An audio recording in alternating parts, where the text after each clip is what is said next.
Deus governa as nações. Você acredita nisso? Você acredita que todo governo humano, por pior que seja, por mais injusto, por mais iníquo, ainda assim ele serve ao reino de Deus, serve à mão poderosa de Deus, da maneira que Deus sabe usar, inclusive o ímpio, até um jumento, até uma burra, Deus sabe usar. Deus usa para fazer o bem, mesmo quando o mal está no coração do homem, mesmo quando o poder e a iniquidade tomam conta do coração humano, ainda assim Deus sabe usar esses homens como instrumentos. Nós lemos na Bíblia, especialmente no Velho Testamento, histórias de nações que estavam ao redor do povo de Deus, e esses relatos, conquanto muitas vezes a gente não se aperceba deles, esses relatos revelam essa verdade. Não há poder, não há império, não há autoridade, não há soberania na terra que não esteja debaixo do controle do Todo-Poderoso, do Rei dos Reis, do Senhor dos Senhores, do dono de tudo o que há. O nosso Deus é o dono da história. Ele põe reis e ele depõe reis. Ele põe presidentes e ele depõe presidentes. Não há história que não esteja debaixo desse controle. Eu sei que nós homens somos rebeldes. Eu sei que nós homens praticamos injustiça. Eu sei que nós homens, quando estamos no poder, muitas vezes nós não percebemos Deus, nem sequer queremos saber da sua vontade. Isso pouco importa. Deus não está nas mãos dos homens. Deus não depende dos homens. A história está sobre um fluxo, está sobre um centro, está sobre um governo, e esse governo é Deus. Deus é quem governa sobre tudo e sobre todos. Eu escolhi nesse mês que a gente vai estudar sobre esses poderosos da terra, me deter numa história de retorno, numa história de reconstrução. Essa história de retorno e de reconstrução é do povo de Deus, depois que eles são deportados para a Babilônia, e então a nação aparentemente deixa de existir, mas não deixa de fato porque Deus ainda está sob o controle. E enquanto eles estão deportados por 70 anos, então Deus começa a reconstruir a nação. E um dos homens que foi usado por Deus foi Neemias. A gente vai ler na história de Neemias esse caso. Neemias foi um dos, mas a gente vai encontrar durante esse episódio alguns reis bem importantes da Babilônia, da Pérsia, por exemplo, o rei Nabucodonosor, o rei Ciro, o rei Xerxes, Artaxerxes. Todos esses reis, esses imperadores, eles foram grandiosos na história da humanidade. Pouco importa. Deus estava governando sobre eles. O povo de Deus exilado, aparentemente sofrendo até um estado de miséria, Deus estava sobre eles. Era Deus quem estava governando aquele tempo também. Abra sua Bíblia, por favor, no livro de Neemias, no capítulo 2. Domingo passado, nos cultos da tarde e da noite, eu preguei sobre o primeiro capítulo de Neemias, onde depois dele saber que o povo de Deus lá no exílio, o povo que tinha permanecido lá em Jerusalém, o povo que estava em estado de calamidade e miséria, de desprezo, quando ele sabe das notícias, ele se consterna, ele chora, ele ora, ele jejua. E durante 3 meses ele esteve nesse estado de tristeza, de desalento, buscando ao Senhor. E a gente aprendeu na semana passada que o Senhor tem uma aliança. E Neemias sabia muito bem os termos dessa aliança com o seu povo. E ele orou conforme os termos da aliança.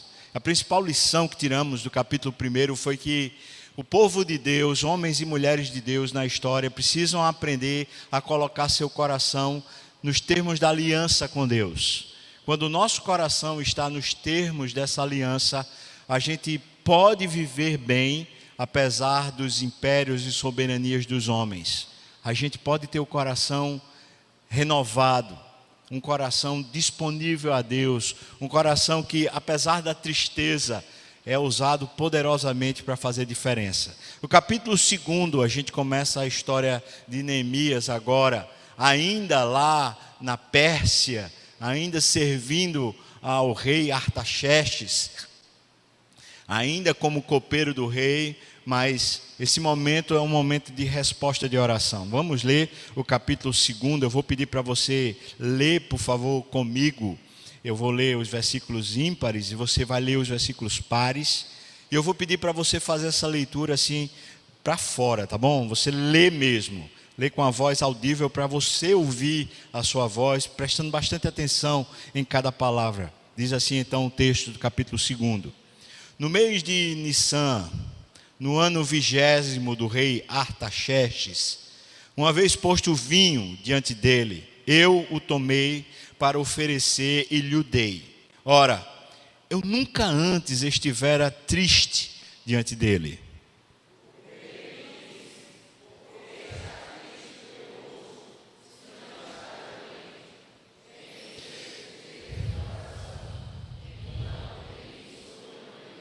E lhe respondi: viva o rei para sempre. Como não me estaria triste o rosto, se a cidade onde estão os sepulcros de meus pais está assolada e tem as portas consumidas pelo fogo?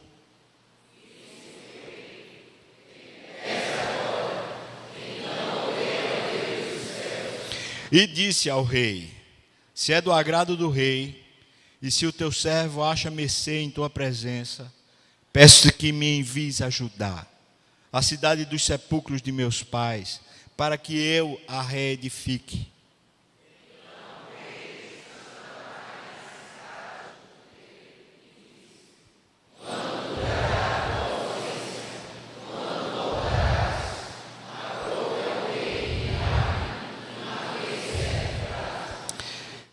E ainda disse ao rei: se ao rei parecer bem, deem-se-me cartas para os governadores da além do Eufrates, para que me permitam passar e entrar em Judá.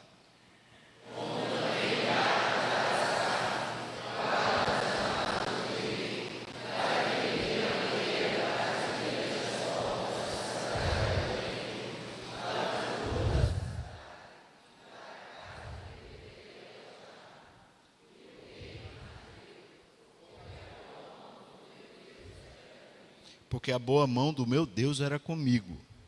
Então fui aos governadores da além do Eufrates e lhes entreguei as cartas do rei. Ora, o rei tinha enviado comigo oficiais do exército e cavaleiros.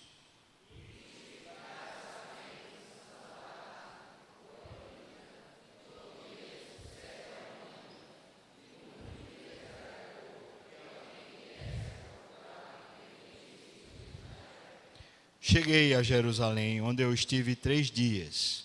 Então, à noite, eu me levantei e uns poucos homens comigo. Eu não declarei a ninguém o que o meu Deus pusera no meu coração para eu fazer em Jerusalém. Não havia comigo animal algum, senão o que eu montava.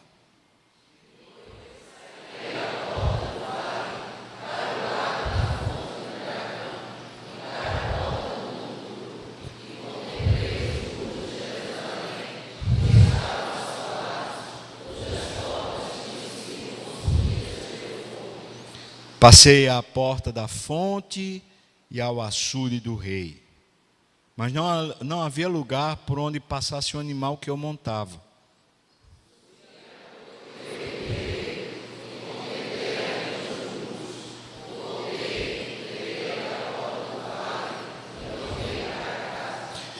Não sabiam os magistrados aonde eu fora nem o que eu fazia, pois até aqui não havia eu declarado coisa alguma, nem aos judeus, nem aos sacerdotes, nem aos nobres, nem aos magistrados, nem aos mais que faziam a obra.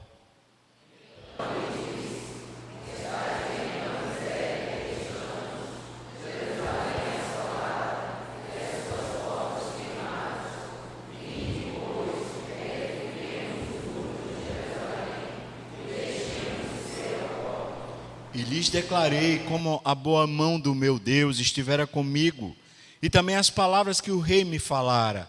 Então disseram: disponhamo-nos e edifiquemos. E fortaleceram as mãos para a boa obra.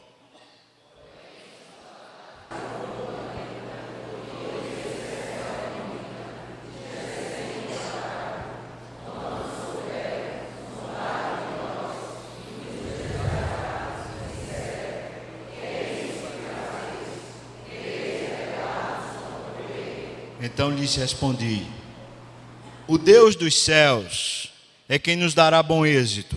Nós, seus servos, nos disporemos e reedificaremos. Vós, todavia, não tendes parte, nem direito, nem memorial em Jerusalém. Amém. Vamos orar. Ó Pai, quem sabe hoje o Senhor pode falar conosco de maneira que o nosso coração encontre de novo caminho, Pai. Tenha misericórdia de nós, mostra-nos a Tua vontade, Deus. O Senhor sabe como apresentar a Tua palavra para nós. E é isso que eu te peço, no nome de Jesus. Amém, amém. Ok, irmãos? Segundo capítulo está Neemias no mesmo estado de sempre. Ele está servindo, fazendo o que ele é pago para fazer.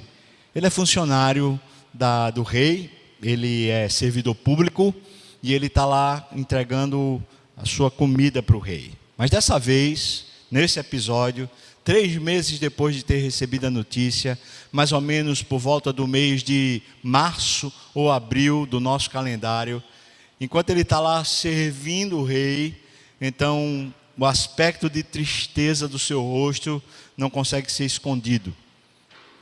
E isso era uma falta grave, isso era até falta de compostura, era falta até de ética profissional, porque um rei da monta desses imperadores daquela época tinha o copeiro como um cargo de confiança, como já falei na vez passada.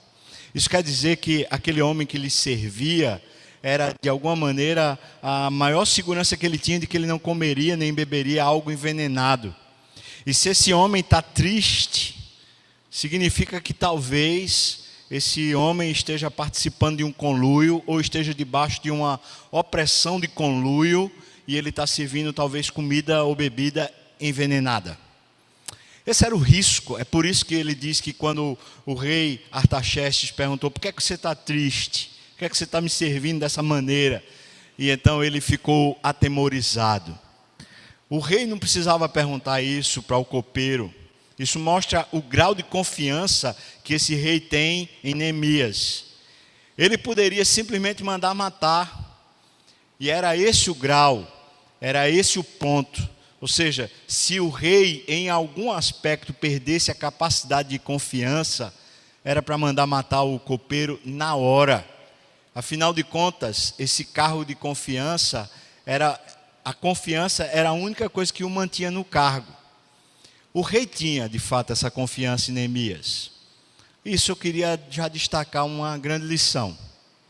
Isso mostra o caráter desse homem chamado Neemias. Um homem que, desterrado, um homem que a sua família, a sua herança, os seus ancestrais são de outra terra. Esse homem criado nesse governo do Império Babilônico, e agora servindo a esse rei Artaxerxes, ele tem uma postura de confiabilidade. Ele é um bom servidor, ele é um bom servo. Servos de Deus, que de fato honram a Deus, tem nos seus serviços particulares, pessoais, tem nos seus serviços administrativos e gerais, tem neles uma expressão da sua reverência a Deus, da sua devoção a Deus. Nós quando servimos onde servimos, nós quando trabalhamos onde trabalhamos, podemos fazer com os olhos no dinheiro, podemos fazer com os olhos no mérito pessoal, ou seja, o quanto eu vou receber, ou o quanto eu vou crescer nessa empresa, ou, e eu quero colocar esse ou acentuado, ou podemos fazer servindo ao Deus dos céus, que nos vê em secreto, que sabe como o nosso coração se encontra. E quando nós fazemos para o Deus dos céus, isso quer dizer que a gente serve bem. A gente serve até melhor do que o que os nossos patrões esperam. Nós servimos bem porque é para o Deus dos céus. Isso às vezes vai pôr a gente em lugares apertados. Às vezes vai pôr a gente em lugares que nós somos humilhados. E não somos às vezes reconhecidos no potencial ou no esforço da dedicação que temos. Pouco importa, irmãos. Gente de caráter, de um caráter que foi aperfeiçoado pelo Espírito Santo, eles veem na sua profissão, veem no seu trabalho uma oportunidade de glorificar a Deus, de servir ao Deus dos céus, porque o governo está sobre os ombros dele, e o fazem com alegria, o fazem com honra, com dignidade.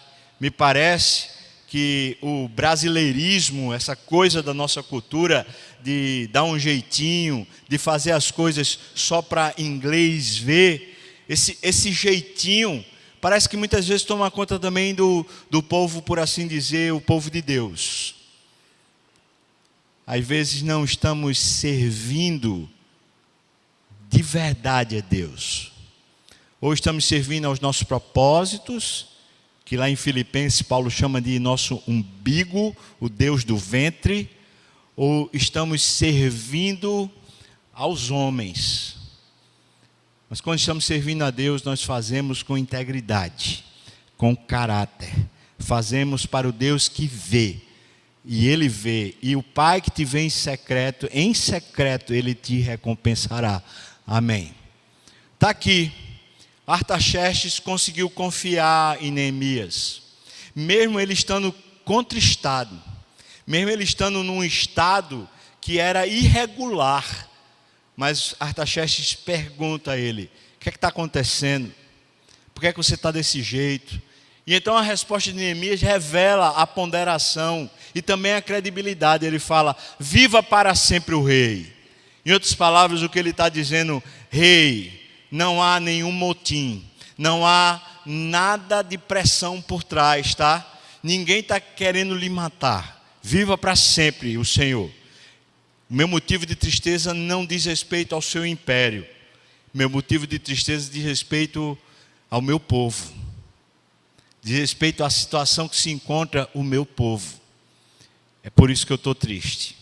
A terra onde os meus pais morreram, a terra onde os meus avós foram sepultados, é uma terra que está em estado de miséria. É isso que está me deixando assim abalado. E o rei, que entendia muito bem, pergunta para ele assim: o que é que você está me pedindo? Eu sei que essa conversa não parece que há nenhuma tônica, nenhum teor de pedido. E de fato não há. Mas eu queria que você entendesse uma coisa, irmãos.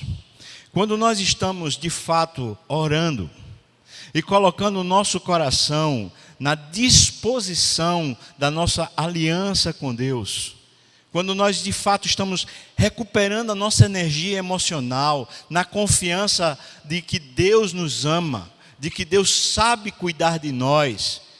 Alguns vieram aqui quinta-feira passada, quando falamos sobre os termos da aliança. Está lá no YouTube, você pode assistir. Esses termos da aliança diz respeito à confiança que nós podemos depositar, a segurança que podemos ter no Deus que cuida de nós. Quando o nosso coração consegue entregar-se a essa confiança, a essa segurança de Deus, apesar do tempo ser difícil e apesar da gente poder até estar chorando de tristeza, existe uma voluntariedade que é obra do Espírito. Não é protagonismo, não é a gente resolvendo fazer alguma coisa para Deus, mas é Deus mexendo com o nosso coração para usar-nos para a sua glória e talvez para mudar o estado das coisas. Quando nós estamos de fato orando, quando o nosso coração consegue encontrar essa passividade e essa pacificação em Deus, quando a nossa alma consegue dizer: Deus, eu confio no Senhor, eu confio nos seus termos, eu confio na aliança que o Senhor fez comigo, eu sei que o bem me virá, eu sei que nada me afastará do Senhor. Quando isso consegue estar forte, firme, ao ponto de reparar as nossas emoções, restaurar o nosso coração, então nesse momento, certamente Deus há de investir por meio do seu Espírito numa voluntariedade. Lembro-me de Davi fazendo a oração do Salmo 51, depois dele ter adulterado, e depois dele ter recebido a repreensão do profeta Natã. Então, Davi diz: Senhor, restitui-me um espírito voluntário, restaura-me a alegria da salvação, e assim eu ensinarei aos meus conterrâneos, aos meus patrícios. O que é que Davi está dizendo? Davi está dizendo: enquanto eu não falava com Deus, enquanto eu não me resolvia no meu coração, na minha relação com Deus, eu estava sendo achatado pela opressão das circunstâncias, eu estava desfigurado e não tinha alegria.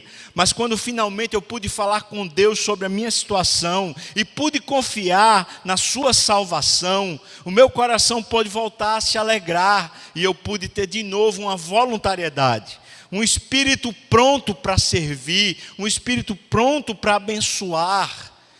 Talvez esteja faltando exatamente isso na nossa conjuntura. Nós estamos enevoados, estamos em volta aos nossos próprios problemas e circunstâncias. E quando falo disso, toda vez eu penso em esferas concêntricas, ou círculos concêntricos.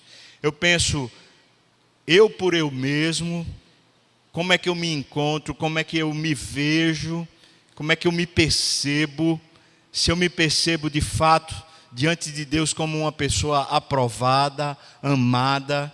Depois um círculo um pouquinho maior, eu e minha família. Será que eu estou bem com minha esposa? Será que eu estou bem com os meus filhos? Quais são as circunstâncias que nos rodeiam? Quais são os pontos de apreensão, de angústia, de ansiedade? Depois eu penso num círculo um pouco maior, eu penso no círculo onde eu trabalho, as pessoas com as quais eu convivo mais de perto. Depois eu penso num círculo um pouco maior, a sociedade que me rodeia, e isso inclui os vizinhos, isso inclui a igreja de um modo geral. Depois um círculo um pouco maior, talvez a cidade de Recife, como é que eu me encontro em relação a isso? Então, um círculo maior, o Brasil, e no maior de todos, certamente eu, no mundo.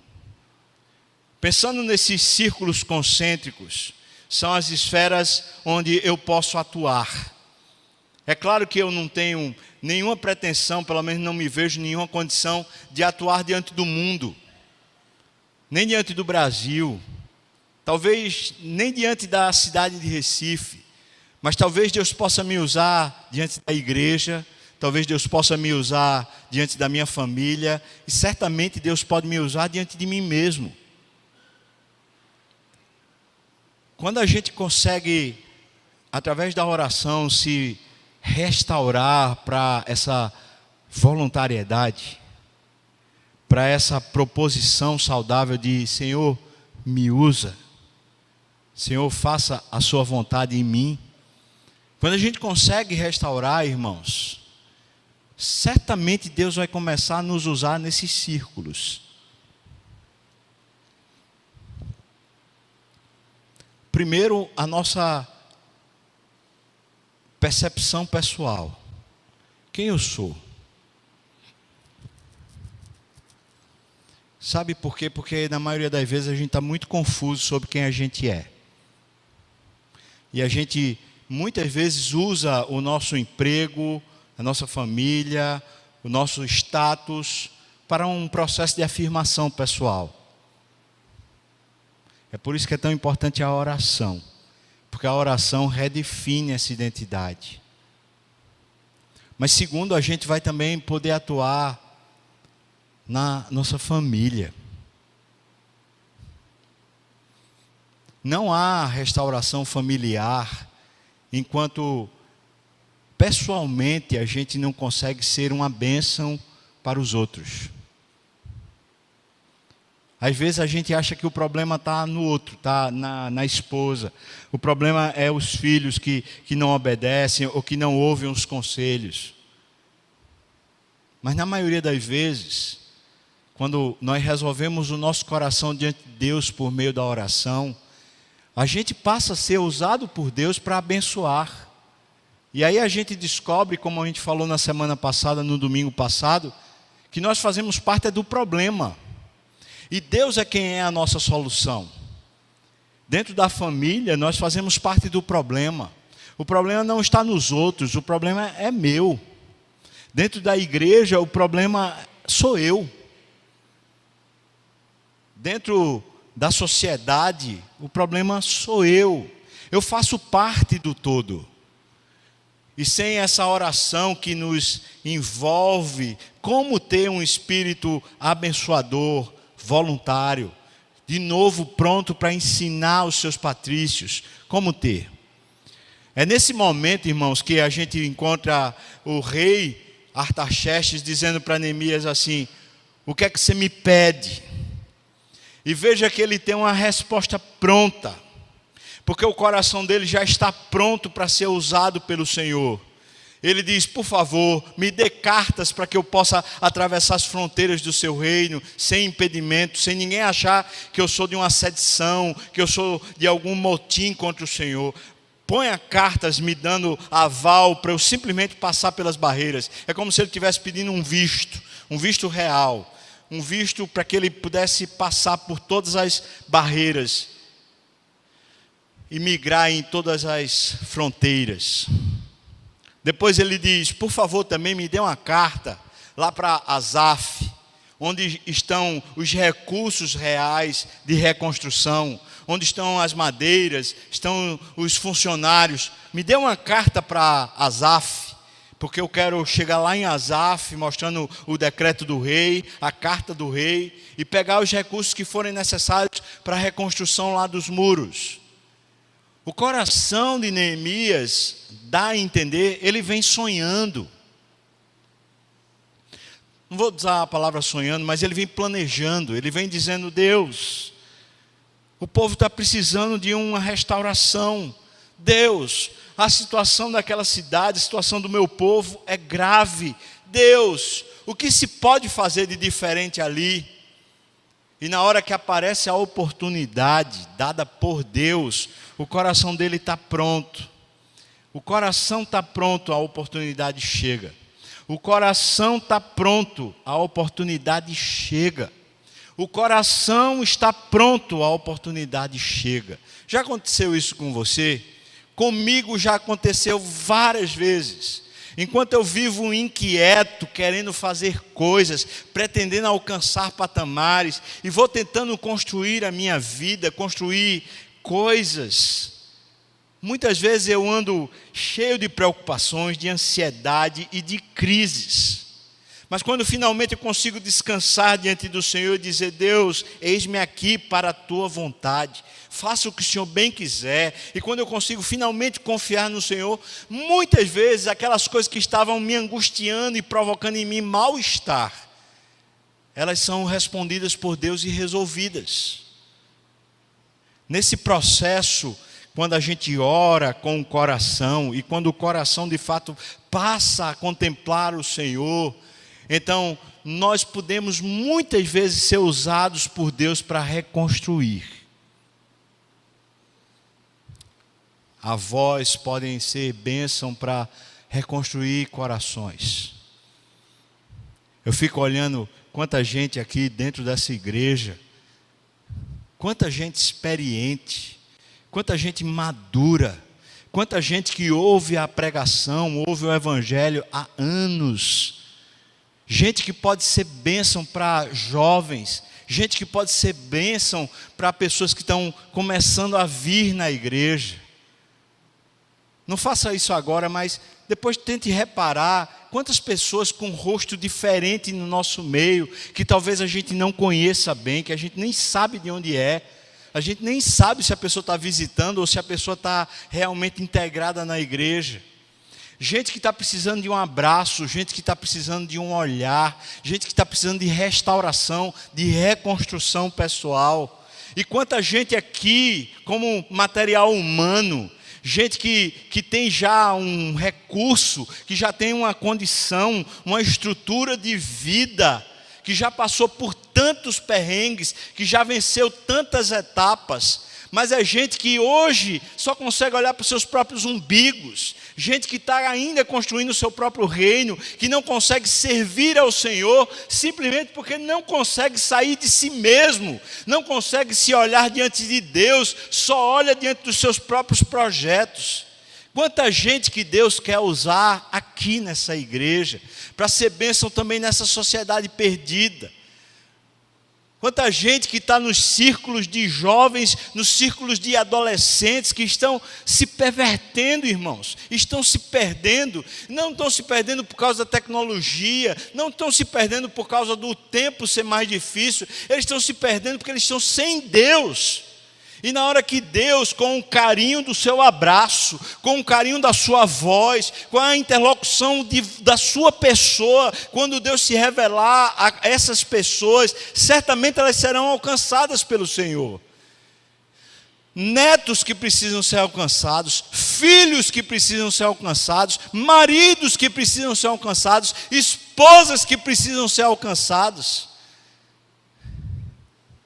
E a gente fala sobre a nação, e como o Brasil está precisando de um renovo, como o Brasil aparentemente está precisando de governantes e administradores que sejam melhores um pouco. Queria que você entendesse, irmão, sempre será difícil, o momento sempre será difícil, a diferença faz o nosso coração. Queria que você percebesse isso. Neemias recebe desse rei Artaxerxes a seguinte tarefa agora como governador. Essa é a oportunidade que ele está recebendo. Primeiro, fortalecer a comunidade de Jerusalém e prepará-la para a reconstrução. Isso tem a ver com um momento que a Pérsia está vivendo. Falei isso na semana passada, eu volto a falar. A Pérsia está com medo de suas fronteiras serem invadidas. E o medo tem fundamento, afinal de contas, algumas nações começam a se rebelar contra a Pérsia. Dentre elas, especialmente o Egito e Esparta, que é da Grécia, que começa a se rebelar. Então eles querem fortalecer os espíritos nacionalistas das nações que foram desintegradas. Agora ele quer que essas nações voltem à sua própria terra e o espírito nacional reacenda, reaqueça. Então, fortalecer a comunidade de Jerusalém para prepará-la para a reconstrução. A reconstrução dos muros faz parte dessa empreitada de Artaxerxes. 2, reorganizar o povo, assentá-lo na terra e também na cidade. As casas precisavam ser reedificadas, os lugares de produção, os campos precisavam de novo ter a sua própria produção. 3, precisava disciplinar o povo, aqui eu coloquei sob a Torá. Ou seja, precisava que eles tivessem de novo a identidade nacional própria deles. A Torá para o povo judeu era como se fosse a Constituição Nacional. É por isso que eles precisavam ter de novo a reorganização nacional do espírito nacionalista. Então, essa é a tarefa que está sendo dada pelo rei Artaxerxes para Neemias. E 4, detectar abusos na administração política, detectar abusos na prática religiosa e também abusos na economia. E ele faz tudo isso, porque ele se prontifica a mexer com as entranhas nacional. Ele não vai simplesmente fazer uma obra de edificação de muralhas, ele está mexendo com uma coisa muito, muito complicada.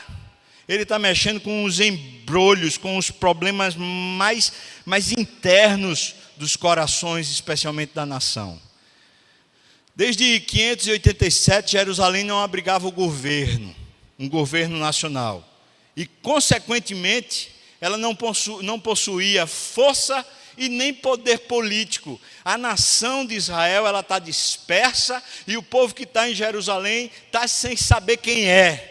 é quase que o estado com que nos encontramos. Eu não falo só o Brasil, eu falo povo evangélico. A gente meio que não sabe quem a gente é. Você meio que não sabe quem você é diante de Deus, e por isso a nossa atuação é tão parca. A gente muitas vezes está querendo reedificar, muitas vezes a gente quer reedificar a sociedade, mas não consegue meter a mão de fato nas coisas que estão destruindo a sociedade, nos problemas da alma, nos problemas da corrupção, nos problemas morais. A gente não consegue meter as mãos, a gente simplesmente fica fazendo ações sociais que não resolve. Muitas vezes o nosso espírito brasileiro é o espírito paternalista, esse espírito que fica dando, mas nunca resolve a alma e o coração da nação. Quando Deus quer usar alguém, Ele quer resolver de fato de dentro para fora. Esse era o estado que se encontrava Israel, especialmente Jerusalém, e por isso Neemias é chamado por Deus para fazer isso. Veja qual era o contexto internacional nesse momento. No século V, foi denominado pelo historiador Karl Jasper como o tempo-eixo da história antiga, naturalmente. A Grécia e a sua cultura começam a expandir-se para o mundo. Esse é o século onde Solon, um dos 7 sábios da Grécia, nasce e começa a fazer os seus escritos e começa a trazer as suas ideias. 2, Anacreonte, outro conselheiro grego, inventor das canções do amor, que vão trazer depois essa cultura grega com proficiência cantada. 3, Tales, um dos 7 sábios da Grécia Antiga. 4, Pitágoras, também filósofo e matemático grego. Lao Tse, o fundador do taoísmo filosófico. Buda nasce nesse período também. Confúcio, ou seja, você está vendo que no mundo o contexto está proliferando pensadores. Gente que começa a fazer uma confluência de pensamentos e de ideias difusas em vários lugares do mundo. 8, Zoroastro, também profeta, também pensador, também criador de ideias que estão influenciando a nossa geração hoje. Por isso eu posso dizer para você que o momento que Neemias vive não era um momento fácil. Se não há essa disponibilidade de Deus usar a você e a mim, a gente não restaura nada, irmãos. Não é a gente fazendo apenas boas obras.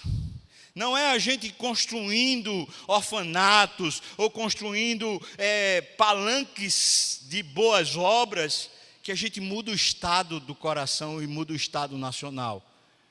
Não estou dizendo que a gente não faça isso, mas o que eu estou dizendo é que a gente precisa ser usado pelo Espírito para fazer isso. E o que tem acontecido, especialmente nos arraiais evangélicos, é que a gente faz essas coisas sem ser usado pelo Espírito. A gente faz sob uma suposta égide de missão, mas não é Deus quem está operando no nosso coração, porque a maioria de nós nem sabe quem é, nem se sabe como evangélico, nem como crente, nem se sabe nos termos da aliança. Essa foi a oportunidade que estava sendo dada a Neemias, justamente por causa desse contexto internacional. Artaxerxes, como sendo o piloto da história naquele momento, piloto humano, ele está cheio de pavor, afinal de contas começa a eclodir ao seu redor todo tipo de pensamento, e essas culturas emergentes começam a confrontar o território do rei da Pérsia. E então ele diz: agora eu preciso que os nacionalistas voltem às suas próprias nações e eles reedificam o espírito nacional a fim de que as fronteiras fiquem guardadas e protegidas. Essa era a ideia. Mas Deus, que estava por cima de tudo isso, era quem estava usando Neemias para abençoar o seu povo e reconstruir a história da aliança com o povo. Não sei se você consegue entender a profundidade disso.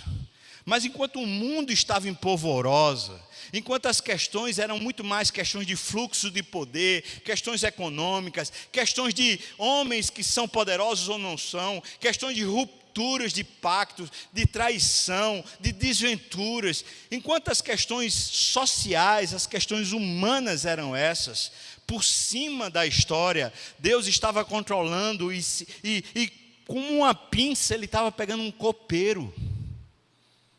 Com uma pinça ele estava pegando um Zé Ninguém para restaurar o espírito nacional.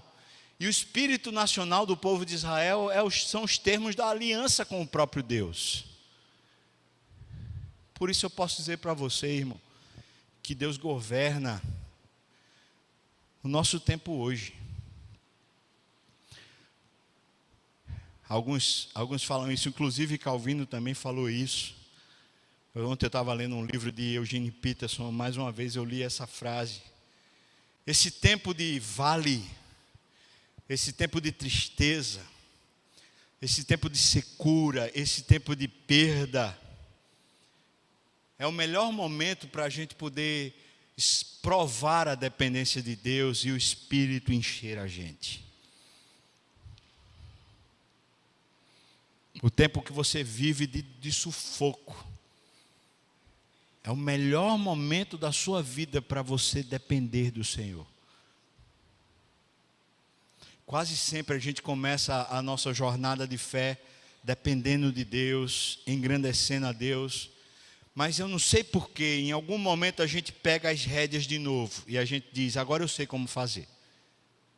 Agora eu sei como governar minha família. Agora eu sei como governar o meu emprego. Agora eu sei como governar a igreja. E quando a gente faz isso, a gente meio que diz, Deus, fica aqui de lado. Não participa mais não. Os termos da aliança é justamente o contrário disso. É a gente dizer, Deus, senta-te de novo no trono. Pega de novo as rédeas da minha história. Pega de novo as rédeas da minha família. Pega de novo as rédeas da igreja. Pega de novo as rédeas da nação. E governa, Senhor. E nisso me usa. Me faz me encaixar no meio dessa história louca. Me faz me encaixar nos teus projetos e nos teus planos. Quando Neemias pega as cartas, na hora que ele chega em Jerusalém, o texto diz, ele já encontra oposição. Está lá Sambalá. Ele deveria ser da nação de Israel. Ele é samaritano. Está lá Tobias, que é amonita, que tem briga histórica com Israel.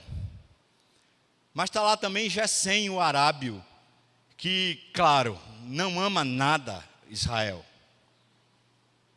Esses três fazem parte de uma espécie de conluio contra a restauração, a reintegração nacional de Israel. Neemias nem chega, nem toma posse, nem se assenta, e ele já encontra essa austeridade. Eu queria que você soubesse disso. Essa voluntariedade não quer dizer que vai ser um mar de rosas. Claro, existe oposição maligna mesmo contra a gente depender de Deus, contra a gente se colocar de fato nas mãos de Deus. E tem mais, o texto diz que quando Neemias chega, ele pega o seu animal, provavelmente um cavalo, e ele começa a andar, circulando Jerusalém pelas muralhas que estão destruídas. E ele diz que tem um ponto que o animal não consegue passar, de tão destruído que está. E ele vai a pé e rodeia. E ele diz uma coisa que eu acho que é uma grande lição para nós. Ele diz, eu não disse a ninguém o que, preste atenção, o que Deus tinha posto no meu coração. Esse é o Espírito. Não é a gente querendo fazer nada. Não é a gente protagonizando nada. É Deus pondo em nosso coração. Deus enchendo a nossa alma de um projeto de Deus, de coisa de Deus para acontecer no nosso tempo, na nossa história. Ele disse, olha, não falei para ninguém, eu não falei para os meus conterrâneos, eu não falei para os magistrados, eu não falei para os nobres, eu não falei para nenhuma estrutura, eu não falei para ninguém, eu só peguei uns poucos homens para ir comigo de noite, sem que ninguém visse, porque eu queria tomar pé da situação, eu queria ver com meus próprios olhos o estrago que tinha acontecido na nação. E quando ele vê, e ele então diz, olha, Deus está confirmando, é de Deus mesmo. Então ele chama os magistrados, ele chama os nobres, ele chama o restante do povo e diz assim: Deus me deu uma instrução. É vontade de Deus que a gente reedifica. Eu tenho as cartas do rei Artaxerxes. Eu tenho o poder dado pelo rei Artaxerxes para reconstruir. Mas eu preciso dizer para você que isso faz parte do plano de Deus. Não é o poder de Artaxerxes, não é um engenho político, não são os homens fazendo, é Deus que quer reconstruir. Essa convicção tem faltado ao nosso coração. A convicção de que é Deus, não somos nós. A nossa família é um projeto de Deus, não nosso. O nosso casamento é um projeto de Deus, não nosso. A igreja é um projeto de Deus, não nosso. E eu posso dizer que a própria civilidade, o próprio Estado é coisa de Deus e não nosso. Mas a gente está se perdendo, irmãos. Nos enfrentamentos a gente se perde. No meio desses desalentos, o nosso coração para de respirar e a gente se perde. Chamo você para orar de verdade, dizendo: Deus, me restaura, por favor.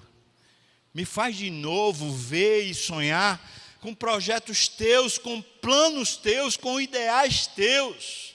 Não me deixa, Senhor, ficar consumido pela história presente, quando o Senhor tem uma história maior, quando o Senhor está governando sobre as estrelas, sobre os astros na amplidão. Me toca de novo para voluntariamente me entregar. Eu posso dizer para você que a oportunidade vai chegar. Na verdade, muitos encontram a oportunidade justamente no meio da crise. Mas a oportunidade só chega, de Deus só chega, quando a gente está nesse espírito voluntário diante de Deus, dizendo: Senhor, é nos teus termos, é o Senhor usando, é o teu projeto, não o meu. Vamos orar, irmãos. Queria convidar os presbíteros para virem aqui nos ajudar na distribuição da ceia.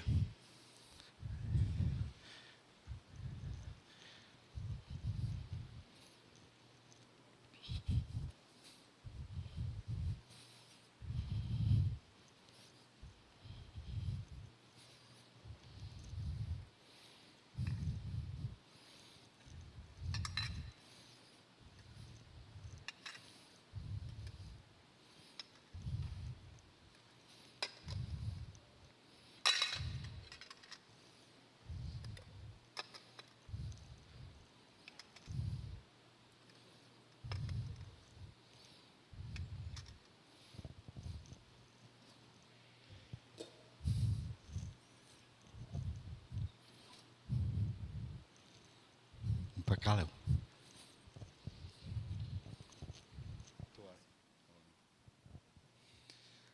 Senhor, nós queremos consagrar esse momento ao Senhor, Pai, reconhecendo que somos teu corpo, somos o teu povo, somos ovelhas do teu pastoreio, e que o Senhor mesmo nos chama a essa mesa, a mesa da comunhão, a mesa da paz com o Senhor e também da paz com os nossos irmãos.